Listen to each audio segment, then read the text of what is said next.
ಮೇಷರಾಶಿ ವೀಕ್ಷಕರಿಗೆಲ್ಲ ಸ್ವಾಗತ. 2026 ಜುಲೈ ತಿಂಗಳಿನ ಮೇಷರಾಶಿಯವರ ಮಾಸ ಫಲಿತಾಂಶಗಳು ಹೇಗಿದೆ ಅಂತ ನೋಡ್ತಾ ಹೋಗೋಣ. ನೋಡಿ, ಈ ಜುಲೈ ತಿಂಗಳಿನಲ್ಲಿ ಗ್ರಹಸ್ಥಿತಿ ಗ್ರಹ ಸಂಚಾರ ಈ ತರ ಇದೆ. ರಾಹು ಕುಂಭ ರಾಶಿಯಲ್ಲಿ ಸಂಚಾರ, ಕೇತು ಸಿಂಹ ರಾಶಿಯಲ್ಲಿ ಸಂಚಾರ, ಶನಿ ಮೀನ ರಾಶಿಯಲ್ಲಿ ಸಂಚಾರ, ಗುರು ಕರ್ಕಾಟಕ ರಾಶಿಯಲ್ಲಿ ಸಂಚಾರ, ಶುಕ್ರನು ಕೂಡ ಸಿಂಹ ರಾಶಿಯಲ್ಲಿ ಸಂಚಾರವನ್ನು ಮಾಡ್ತಾ ಇದ್ದಾರೆ. ಕುಜ ಈ ತಿಂಗಳು ಪೂರ್ತಿ ಕೂಡ ವೃಷಭ ರಾಶಿಯಲ್ಲಿ ಸಂಚಾರ. ಹಾಗೇನೆ ರವಿ ಜುಲೈ 16ನೇ ತಾರೀಕಿನ ತನಕ ಮಿಥುನ ರಾಶಿಯಲ್ಲಿ ಸಂಚಾರ, ನಂತರ ಅವರು ಕರ್ಕಾಟಕ ರಾಶಿಗೆ ಪ್ರವೇಶವನ್ನು ಮಾಡಿ ಸಂಚಾರವನ್ನು ಮಾಡ್ತಾ ಇದ್ದಾರೆ. ಇನ್ನು ಬುಧ ಜುಲೈ 7ನೇ ತಾರೀಕಿನ ತನಕ ಕರ್ಕಾಟಕ ರಾಶಿಯಲ್ಲಿ ಸಂಚಾರವನ್ನು ಮಾಡ್ತಾ ವಕ್ರಗತಿಯಲ್ಲೇನೆ ಅವರು ಹಿಂದಕ್ಕೆ ಸಂಚಾರವನ್ನು ಅಂದರೆ ಮಿಥುನ ರಾಶಿಗೆ ಸಂಚಾರವನ್ನು ಪ್ರಾರಂಭ ಮಾಡ್ಕೊಳ್ತಾ ಇದ್ದಾರೆ. ಜುಲೈ 24ನೇ ತಾರೀಕಿನ ತನಕ ಅವರು ಮಿಥುನ ರಾಶಿಯಲ್ಲೇ ವಕ್ರಗತಿಯಲ್ಲಿ ಸಂಚಾರ ಮಾಡಿ ಜುಲೈ 24ನೇ ತಾರೀಕು ಮತ್ತೆ ವಕ್ರತ್ಯಾಗವನ್ನು ಮಾಡ್ತಾ ಇರ್ತಕ್ಕಂಥದ್ದು. ಈ ಎಲ್ಲ ಒಂದು ಗ್ರಹ ಸಂಚಾರ ರೀತ್ಯ ಮೇಷ ರಾಶಿಯಲ್ಲಿ ಹುಟ್ಟಿರ್ತಕ್ಕಂಥವ್ರಿಗೆ ಮೊದಲನೇದಾಗಿ ಈಗಾಗಲೇ ನಿಮಗೆ ಸಾಡೆ ಸಾತಿ ಶನಿ ನಡೀತಾ ಇದೆ. ಜನ್ಮರಾಶಿ ಅಂದ್ರೆ ನಮ್ಮ ಮನಸ್ಸು, ಅಂದ್ರೆ ನಮ್ಮ ಶರೀರದಲ್ಲಿ ಬರ್ತಕ್ಕಂತಹ ಮನಸ್ಸು ಚಂದ್ರನಿರುವ ರಾಶಿ. ಅಂದ್ರೆ ನಮ್ಮ ಟೋಟಲ್ ಶರೀರ ಅಂದ್ರೆ ಏನು? ಲಗ್ನ ತುಂಬಾ ಮುಖ್ಯ. ಲಗ್ನ ರಾಶಿ ಅಲ್ಲ, ಲಗ್ನ ತುಂಬಾ ಮುಖ್ಯ. ಅಂದ್ರೆ ಆ ಶರೀರದಲ್ಲಿ ಬರ್ತಕ್ಕಂತಹ ಮನಸ್ಸು ಇದೆಯಲ್ಲ, ಅದು ರಾಶಿ. ಯಾವಾಗ ಜನ್ಮ ರಾಶಿಯಿಂದ ನಮ್ಮ ಮನಸ್ಸಿನಿಂದ ಹಿಂದ್ಗಡೆ ಮನೆಯಲ್ಲಿ ಶನಿ ಬಂದಾಗ ಅದು ಸಾಡೆ ಸಾತಿ ಶನಿ ಅಂತ ನಾವು ಕರಿತೀವಿ. ಅದು ದಶಮಾಧಿಪತಿ, ನಿಮ್ಮ ರಾಶಿಗೆ ದಶಮಾಧಿಪತಿ ಆಗ್ತಾರೆ. ಬಟ್ ನಿಮ್ಮದು ಯಾವ ಲಗ್ನ ನೋಡ್ಕೋಬೇಕಾಗುತ್ತೆ, ಯಾವ ಲಗ್ನ, ಆ ಲಗ್ನಕ್ಕೆ ಶನಿ ಯಾರು ಅಂದ್ರೆ ಯಾವ ಮನೆ ಅಧಿಪತಿ ಆಗ್ತಾರೆ ನೋಡ್ಕೋಬೇಕಾಗುತ್ತೆ. ಒಟ್ಟಾರೆಯಾಗಿ ದಶಮಾಧಿಪತಿ ಶನಿ 12 ಮನೆ ಬಂದು ಕುತ್ಕೊಂಡಾಗ ಶನಿಯ ದೃಷ್ಟಿ ತಾನಿರುವ ರಾಶಿಯಿಂದ 1, 2, 3ನೇ ಮನೆ ನೋಡ್ತಾರೆ. ಅಂದ್ರೆ ನಿಮ್ಮ ಜನ್ಮ ರಾಶಿಯಿಂದ 2ನೇ ಮನೆ ನೋಡ್ತಾರೆ. 2ನೇ ಮನೆ ಅಂದ್ರೆ ಕುಟುಂಬ ಸ್ಥಾನ, ವಾಕ್ ಸ್ಥಾನ, ಕುಟುಂಬದ ವ್ಯಕ್ತಿಗಳ ಜೊತೆ ನಾವು ಯಾವ ತರ ಇರ್ತೀವಿ, ಹಣಕಾಸಿನ ವಿಚಾರದಲ್ಲಿ ಯಾವ ತರ ಇರುತ್ತೆ ನಮ್ಮ ಸ್ಥಿತಿಗತಿಗಳು, ನಾವು ಯಾವ ತರ ಊಟ ಮಾಡ್ತೀವಿ, ಇದೆಲ್ಲ ತೋರಿಸುತ್ತೆ. ಹಾಗೆ ನಮ್ಮ ವೇ ಆಫ್ ಕಮ್ಯುನಿಕೇಶನ್, ನಾವು ಯಾವ ತರ ಮಾತಾಡ್ತಾ ಇದ್ದೀವಿ, ನಮ್ಮ ಮಾತು ಸಿಹಿಯಾಗಿರುತ್ತಾ ಅಥವಾ ರ್ಯಾಶ್ ಆಗಿ ಮಾತನಾಡ್ತೀವ, ಇದೆಲ್ಲ ಗೊತ್ತಾಗ್ತಾ ಹೋಗುತ್ತೆ ದ್ವಿತೀಯ ಸ್ಥಾನ. ಹಾಗೆ ನಮ್ಮ ಮುಖದ ಛಾಯೆ ಯಾವ ತರ ಇರುತ್ತೆ, ಹಲ್ಲುಗಳು ಯಾವ ತರ ಇರುತ್ತೆ, ಇದೆಲ್ಲನೂ ಕೂಡ ದ್ವಿತೀಯ ಸ್ಥಾನದಿಂದ ನಾವು ರೆಪ್ರೆಸೆಂಟ್ ಆಗುತ್ತೆ. ತಾನಿರುವ ರಾಶಿಯಿಂದ ಸಪ್ತಮ ದೃಷ್ಟಿಯಲ್ಲಿ ಅಂದ್ರೆ ನೇರವಾಗಿ ಸಮಸಪ್ತಕ ದೃಷ್ಟಿಯಲ್ಲಿ ನೋಡ್ತಾರೆ. ಅಂದ್ರೆ ನಿಮ್ಮ ಜನ್ಮ ರಾಶಿಯಿಂದ 6ನೇ ಮನೆ ಮೇಲೆ ಒಂದು ದೃಷ್ಟಿ ಬೀಳ್ತಾ ಇರುತ್ತೆ. ಹಾಗೆ ತಾನಿರುವ ರಾಶಿಯಿಂದ ದಶಮ ದೃಷ್ಟಿ ಅಂದ್ರೆ ನಿಮ್ಮ ಜನ್ಮ ರಾಶಿಯಿಂದ 9ನೇ ಮನೆಯನ್ನು ನೋಡ್ತಾರೆ. ಇಲ್ಲಿ ಅದೃಷ್ಟಕ್ಕೆ ಕೌಟುಂಬಿಕ ಹಣಕಾಸಿನ ವಿಚಾರದಲ್ಲಿ ಹಾಗೆ ದಿನನಿತ್ಯದ ಜೀವನದಲ್ಲಿ ನಿಮಗೊಂದು ಪರೀಕ್ಷೆಯ ಕಾಲ ಅಂತ ಅರ್ಥ. ಶನಿಯ ದೃಷ್ಟಿ ಕುಟುಂಬದ ಸ್ಥಾನದ ಮೇಲೆ ಬೀಳುತ್ತೆ, ಕುಟುಂಬದ ಮೇಲೆ. ಅವಾಗ ಕುಟುಂಬದಲ್ಲಿ ವ್ಯಕ್ತಿಗಳು ನಿಮಗೆ ಅವಮಾನ ಮಾಡ್ತಕ್ಕಂಥದ್ದು, ಕುಟುಂಬದಲ್ಲಿ ಒಗ್ಗಟ್ಟಿಲ್ಲದೆ ಇರೋದು, ತೊಂದರೆಗೆ ಒಳಗಾಗೋದು, ಹಣಕಾಸಿನ ನಷ್ಟ, ಗಂಡ ಹೆಂಡತಿರ ಮಧ್ಯೆ ಪರಸ್ಪರ ತೊಂದರೆಗಳನ್ನು ಅನುಭವಿಸ್ತಕ್ಕಂಥದ್ದು. ದಶಮಾಧಿಪತಿ ಆಗಿರೋದ್ರಿಂದ, ಲಾಭಾಧಿಪತಿ ಆಗಿರೋದ್ರಿಂದ, 12ನೇ ಮನೆ ಕುತ್ಕೊಂಡು 6ನೇ ಮನೆ ನೋಡ್ತಾ ಇರೋದ್ರಿಂದ ವೃತ್ತಿ ವ್ಯಾಪಾರದಲ್ಲಿ ಒಂದು ಕಾಂಪಿಟೇಷನ್ ಅಂದ್ರೆ ಒಂದು ಯುದ್ಧದ ತರ, ಹೋರಾಟದ ತರ ಅನ್ನಿಸ್ತಾ ಇರುತ್ತೆ ನಿಮಗೆ. ಬೆಳಗ್ಗೆಯಿಂದ ಸಾಯಂಕಾಲದ ತನಕ ನೀವು ಬಿಸ್ನೆಸ್ಸಾ ಅಥವಾ ಉದ್ಯೋಗನ, ಅದರಲ್ಲೆಲ್ಲ ತುಂಬಾ ಸ್ಟ್ರೆಸ್ ನೋಡ್ತಾ ಇರ್ತೀರಾ ಅಂತ ಅರ್ಥ. ಒಂದು ಚಿಂತೆ, ಮಾನಸಿಕ ಚಿಂತೆ ಅನ್ನೋದು ಹೆಚ್ಚಾಗ್ತಾ ಇರುತ್ತೆ. ಹಾಗೆ ನವಮಸ್ಥಾನ ನೋಡ್ತಾ ಇರೋದ್ರಿಂದ ಈಗ ದೇವರು ಬೆಳಗ್ಗೆ ಎದ್ಬಿಟ್ಟು ಅಂದ್ರೆ ಬೆಳಗ್ಗೆ ಬೇಗ ಎದ್ದು ಪೂಜೆ ಸ್ನಾನ ಮುಗಿಸ್ಕೊಂಡು ಪೂಜೆ ಮಾಡ್ತಕ್ಕಂಥವ್ರು ಕೂಡ ಈ ಸಮಯದಲ್ಲಿ ಭಕ್ತಿ ಭಾವನ ಇರೋದಿಲ್ಲ. ನವಮಸ್ಥಾನದ ಮೇಲೆ ದೃಷ್ಟಿ, ತಂದೆಯ ಜೊತೆ ವಿವಾದಗಳು, ವಿದ್ಯಾಭ್ಯಾಸದಲ್ಲಿ ಕುಂಠಿತಗಳು, ಇದೆಲ್ಲ ನಿಮಗೆ ಕಾಣ್ತಾ ಇರುತ್ತೆ. ಈಗ ಮೇಷರಾಶಿಯಲ್ಲಿ ಲಕ್ಷಾನುಗಟ್ಟಲೆ ಹುಟ್ಟಿರ್ತಾರೆ. ಎಲ್ಲರಿಗೂ ಒಂದೇ ತರ ಇರುತ್ತಾ? ಸಾಡೆ ಸಾತಿ ಶನಿ ಎಲ್ಲರಿಗೂ ಒಂದೇ ತರ ಫಲಿತಾಂಶ ಕೊಡಲ್ಲ. ಯಾಕೆಂದ್ರೆ ಅಷ್ಟಕವರ್ಗ ಬಿಂದುಗಳು ತುಂಬಾ ಇಂಪಾರ್ಟೆಂಟ್. ನಿಮಗೆ ಇದು ಅರ್ಥ ಆಗೋದಿಲ್ಲ. ಯಾಕೆಂದ್ರೆ ನಿಮಗೆ ತಮ್ನೆಲ್ನಲ್ಲಿ ಕೋಟಿಗಟ್ಟಲೆ ದುಡ್ಡು ಮಾಡ್ತೀರಾ ಅಂತ ಹೇಳಿದ್ರೆ ನೋಡ್ತೀರಾ ಅಷ್ಟೇ. ನಿಮಗೆ ಅರ್ಥ ಆಗ್ಬೇಕು ಅಂದ್ರೆ ಅಷ್ಟಕವರ್ಗ ಬಿಂದುಗಳು, ಶನಿಯ ಸ್ಟ್ರೆಂತ್ ಎಷ್ಟಿದೆ, ಶನಿ ಇಲ್ಲಿ ಬಲಿಷ್ಠನಾಗಿದ್ದಾನ ಬಲಹೀನನಾಗಿದ್ದಾನ, ಅದು ನೋಡ್ಕೋಬೇಕಾಗುತ್ತೆ. ಶನಿ ಏನಾದ್ರೂ ಅಷ್ಟಕವರ್ಗ ಬಿಂದುಗಳು 0, 1, 2 ಕೊಟ್ಟಿದ್ರೆ ಶನಿ ಬಲಹೀನ ಅರ್ಥ. ಶನಿ ಬಲಹೀನ ಆಗಿದ್ದಾನೆ. ಆ ದಿನನಿತ್ಯದ ಜೀವನದಲ್ಲಿ ಏನು ಹಣ ಸಂಪಾದನೆ, ಕುಟುಂಬದ ವಿಚಾರದಲ್ಲಿ, ಉದ್ಯೋಗದ ವಿಚಾರದಲ್ಲಿ ಸಾಕಷ್ಟು ತೊಂದರೆಗಳನ್ನ ಎದುರಿಸಬೇಕಾಗುತ್ತೆ.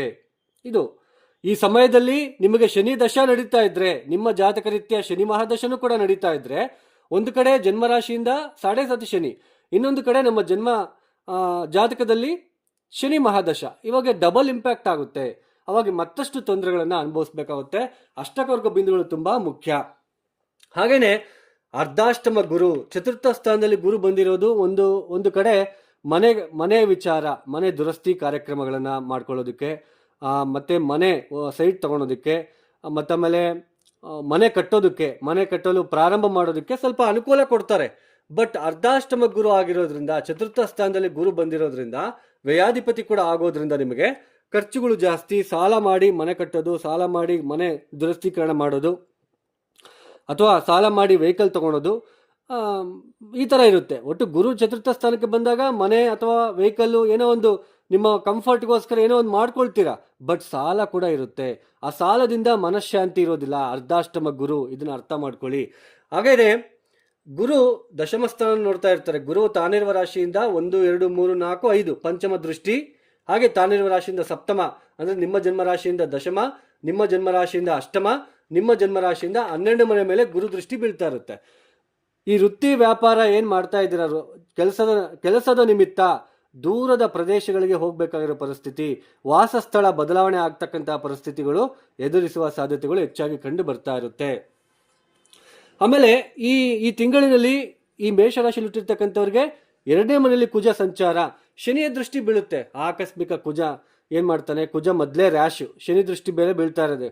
ಕುಟುಂಬದಲ್ಲಿ ಏನಾದರೂ ಸ್ಟ್ರೆಸ್ ಅಂತ ಅನಿಸ್ತಕ್ಕಂಥದ್ದು, ತೊಂದರೆಗಳನ್ನು ಅನುಭವಿಸ್ತಕ್ಕಂಥದ್ದು, ರ್ಯಾಶ್ ಆಗಿ ಮಾತನಾಡ್ತಕ್ಕಂಥದ್ದು, ಕುಟುಂಬದ ವ್ಯಕ್ತಿಗಳ ಜೊತೆ ಜಗಳಗಳಾಗ್ತಕ್ಕಂಥದ್ದು, ಈ ಥರ ನಿಮಗೆ ಆಗ್ತಾ ಇರುತ್ತೆ. ಕರೆಕ್ಟಾಗಿ ಊಟ ಮಾಡೋಕ್ಕಾಗಲ್ಲ, ಅಥವಾ ತಿಂದರೆ ಜಾಸ್ತಿ ತಿನ್ನೋದು, ಇಲ್ಲಾಂದ್ರೆ ಊಟ ತಿನ್ನೋಕ್ಕಾಗಲ್ಲ, ಆ ಥರ ಪರಿಸ್ಥಿತಿಗಳು ನಿಮಗೆ ನಿರ್ಮಾಣ ಆಗ್ತಾ ಇರುತ್ತೆ ಅಂತ ಹೇಳ್ಬೋದು. ಇನ್ನು ಬುಧನು ಕೂಡ ವಕ್ರೆ ಆಗ್ತಾ ಇರೋದು, ಸೋದರರ ಜೊತೆ ಕಾನ್ಫ್ಲಿಕ್ಟ್ಸ್, ವಿವಾದಗಳು, ಸ್ವಲ್ಪ ತೊಂದರೆಗಳನ್ನು ಎದುರಿಸ್ತಕ್ಕಂತಹ ಸಾಧ್ಯತೆ ಇರುತ್ತೆ. ಬಟ್ ಪಂಚಮಾಧಿಪತಿ ರವಿ ತೃತೀಯ ಸ್ಥಾನದಲ್ಲಿ ಇರೋದ್ರಿಂದ ಸ್ವಲ್ಪ ನೀವು ವೃತ್ತಿ ವ್ಯಾಪಾರದಲ್ಲಿ ಸ್ವಲ್ಪ ಜಾಸ್ತಿ ಪ್ರಯಾಣಗಳು, ದೂರದ ಪ್ರದೇಶಕ್ಕೆ ಹೋಗ್ತಕ್ಕಂಥದ್ದು ಇಲ್ಲಿ ಕಾಣಿಸ್ತಾ ಇರುತ್ತೆ. ಒಂದು ಕಡೆ ಧೈರ್ಯ ಸ್ಥೈರ್ಯನೂ ಕೊಡ್ತಾರೆ. ತೃತೀಯ ಸ್ಥಾನದಲ್ಲಿ ರವಿ ಬಲಿಷ್ಠ. ಜುಲೈ 16ನೇ ತಾರೀಕಿನ ನಂತರ ಚತುರ್ಥಕ್ಕೆ ಬರ್ತಾರೆ, ಅವಾಗ ಸ್ವಲ್ಪ ಬಲಹೀನ ಆಗ್ತಾರೆ. ಅವಾಗ ವೃತ್ತಿ ವ್ಯಾಪಾರದಲ್ಲಿ ಸ್ವಲ್ಪ ನೀವು ಇನ್ನೊಬ್ಬರ ಹತ್ರ ಹೇಳಿಸ್ಕೋಬೇಕಾಗಿರೋ ಪರಿಸ್ಥಿತಿ, ನೀವು ಕರೆಕ್ಟಾಗಿ ಕೆಲಸ ಮಾಡ್ತಿಲ್ಲ ಅಂತ ಹೇಳಿಸ್ಕೊಳೋ ಪರಿಸ್ಥಿತಿಗಳು ನಿಮಗೆ ಎದುರಾಗ್ತಕ್ಕಂಥದ್ದು ಹೆಚ್ಚಾಗಿ ಕಂಡು ಬರ್ತಾ ಇರುತ್ತೆ.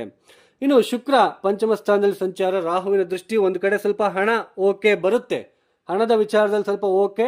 ಒಂದು ಕಡೆ ಖರ್ಚಾಗುತ್ತೆ, ಮನೆ ವಿಚಾರಕ್ಕೋ, ಯಾವುದೋ ಒಂದು ಸೈಟ್ ತೊಗೊಳೋದಕ್ಕೋ, ಅಥವಾ ಯಾವುದೋ ಒಂದು ವರ್ಗಾವಣೆ ಮಾಡಿಸ್ಕೊಳೋದಕ್ಕೋ, ಟ್ರಾನ್ಸ್ಫರ್ಗೋಸ್ಕರನೋ ಏನೋ ಒಂದು ಹಣ ಖರ್ಚು ಮಾಡಬೇಕಾಗಿರೋ ಪರಿಸ್ಥಿತಿ, ಊರಿಂದ ಊರಿಗೆ ಹೋಗಬೇಕು ಪರಿಸ್ಥಿತಿ ಬರುತ್ತೆ.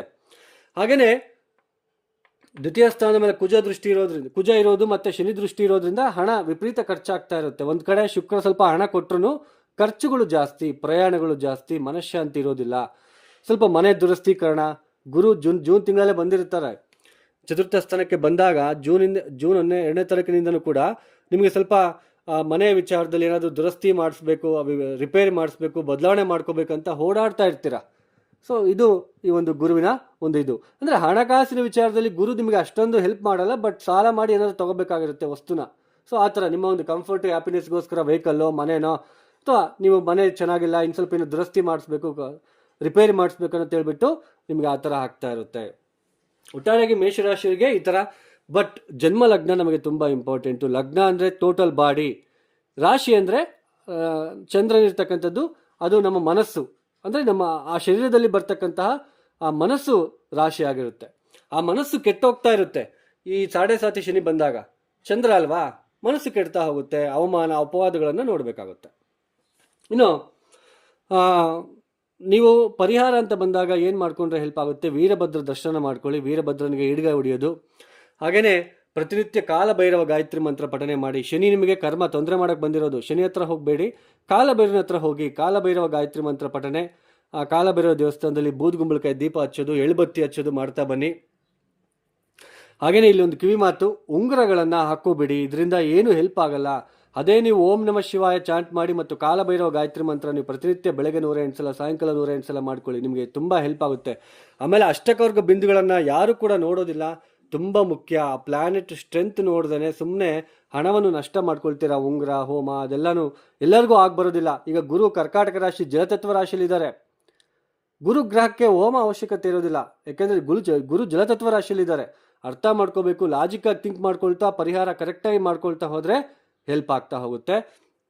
ಮತ್ತು ಇನ್ನೊಂದು ವಿಷಯ, ಪ್ರೀತಿ ಪ್ರೇಮ ಪಂಚಮ ಸ್ಥಾನದಲ್ಲಿ ಶುಕ್ರದಿಂದ ಪ್ರೀತಿ ಪ್ರೇಮ ಏನು ರೆಕಾಗ್ನೈಸೇಷನ್ನು ಅದೆಲ್ಲ ನೀವು ನೋಡ್ತಾ ಇರ್ತೀರ ನೋಡಿ. ಎಕ್ಸ್ಪೆಕ್ಟ್ ಮಾಡ್ತಾನೆ ಒಬ್ಬ ಮನುಷ್ಯ, ನಾನು ನನ್ನ ಹೆಂಡತಿಗೆ ಪ್ರೀತಿ ಕೊಡ್ತಾ ಇದ್ದೀನಿ, ಆ ಕಡೆಯಿಂದ ಬರ್ತಾ ಇಲ್ಲ, ಹೆಂಡತಿ ನನಗೆ ಕರೆಕ್ಟಾಗಿ ನೋಡ್ಕೊಳ್ತಾ ಇಲ್ಲ, ಅಥವಾ ನನ್ನ ಗಂಡನಿಗೆ ಪ್ರೀತಿ ಕೊಡ್ತಾ ಇದ್ದೀನಿ, ನಾನು ಎಷ್ಟೇ ನೋಡಿಕೊಂಡ್ರು ನನ್ನ ಗಂಡ ನನಗೆ ಪ್ರೀತಿ ಕೊಡ್ತಾ ಇಲ್ಲ, ಅಥವಾ ನಾನು ಮಾಡ್ತಕ್ಕಂಥ ಕೆಲಸ ಕಾರ್ಯಗಳಿಗೆ ಒಂದು ಪ್ರಶಂಸೆ ಮಾತು ಕೇಳಿ ಬರ್ತಾ ಇಲ್ಲ, ಅಥವಾ ಇನ್ವೆಸ್ಟ್ಮೆಂಟು ಅಥವಾ ಸಂತಾನದಿಂದ ಈ ಥರ ಸ್ವಲ್ಪ ಶುಕ್ರಕೇತು ಕಂಜಕ್ಷನ್ ಆಗ್ತಾ ಇರೋದ್ರಿಂದ ಇದರಲ್ಲಿ ಸ್ವಲ್ಪ ತೊಂದರೆಗಳನ್ನು ಎದುರಿಸುವ ಸಾಧ್ಯತೆಗಳು ಇರುತ್ತೆ. ಸೊ ಈ ಪರಿಹಾರಗಳನ್ನು ಮಾಡ್ಕೊಳ್ತಾ ಹೋಗಿ. ಹಾಗೆ ನವಗ್ರಹಗಳಿಗೆ ಒಂದು 27 ಪ್ರದಕ್ಷಿಣೆ, ಓಂ ನಮಃ ಸೂರ್ಯಾಯ ಚಂದ್ರಾಯ ಮಂಗಳಾಯ ಬುಧಾಯ ಚ ಗುರು ಶುಕ್ರ ಶನಿ ಭೈಶ್ಯ ರಾಹುವೇ ಕೇತುವೆ ನಮಃ ಅಂತ ಹೇಳ್ತಾ 108 ಪ್ರದಕ್ಷಿಣೆ ಮಾಡ್ಕೊಳ್ಳೋದಕ್ಕೆ ಪ್ರಯತ್ನ ಮಾಡ್ರೆ ಮತ್ತಷ್ಟು ಶಿವ ಫಲಿತಾಂಶಗಳು ಅನುಕೂಲತೆಗಳನ್ನು ನೀವು ಹೊಂದ್ಕೋಬಹುದು. ಇನ್ನು ಯಾರೆಲ್ಲ ವಿಡಿಯೋನ ನೋಡ್ತಾ ಇದ್ದೀರಾ, ನಿಮ್ಗೆ ಇಷ್ಟ ಆಗಿದ್ರೆ ಮಾತ್ರ ಲೈಕ್ ಮಾಡಿ, ಶೇರ್ ಮಾಡಿ, ಸಬ್ಸ್ಕ್ರೈಬ್ ಮಾಡ್ಕೊಳ್ಳಿ. ಅದರ್ವೈಸ್ ಸ್ಕಿಪ್ ಮಾಡಿ ಹೊರಟೋಗ್ತಾ ಇರಿ, ತೊಂದರೆ ಇಲ್ಲ. ಸರ್ವೇ ಜನ ಸುಖಿನೋ ಭವಂತು. ಧನ್ಯವಾದಗಳು. ಜೈ ಶ್ರೀರಾಮ್.